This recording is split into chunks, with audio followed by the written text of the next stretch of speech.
কি হয়েছিল ঘটনা?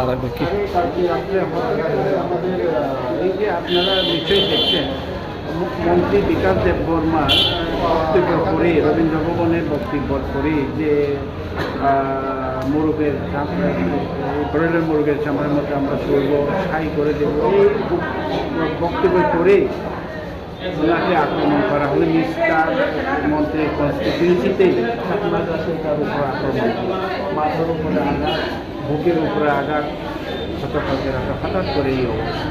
একজন মন্ত্রী, একজন এমএলএ সে এরকম বলতে পারে যে আইন হাতে নিতে পারে, বা এরকম বলার তার এই আছে কিনা, আইন আছে কিনা? যে আমরা তো যখন, আমিও নিজে পাবলিক রিপ্রেজেন্টেটিভ, আমিও তো শপথ গ্রহণ করি। আমরা যখন শপথ গ্রহণ নেই তখনই কোনটা বলা উচিত, কোনটা না বলা উচিত, কী করা উচিত, কোনটা না করা উচিত, এটা কিন্তু সংবিধান ধরে আমরা কিন্তু শপথ গ্রহণ করতে হয়।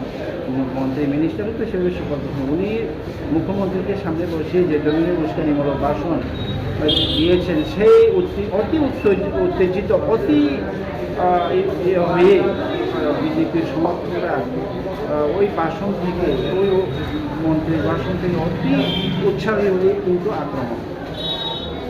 তাকে মারা হয়েছে, নামটা শঙ্কর দেববর্মা, চাকমা ভাই, এবং রশিদ মিয়া যিনি আক্রমণ করেছেন ওনার নাম রশিদ মিয়া, অভিযোগ করেছেন। সে বিষয়ে স্থানীয় পুলিশের সাথে কোনো কথাবার্তা হয়েছে আপনাদের? এখন পলাতক, কিন্তু আমরা আমাদের লোক এখানে গেছে, স্থানীয় পুলিশের কাছে এফআইআর করে, তো উনি তো এখানে, তো ওনার নামে কেউ এফআইআর করবে এরকমও নেই, এর জন্য উনি আসতে গেলে বা আমাদের মধ্যে কেউ গিয়ে এফআইআর করবে। কয়টার সময় রাত্রে ঘটনা? গতকালকে রাতে আনুমানিক 8টা। শুধু কি উনি ইনজুরি হয়েছে না আরও রয়েছে? উনি শুধু ইনজুরি, ওনাকেই লক্ষ্য করে আঘাত।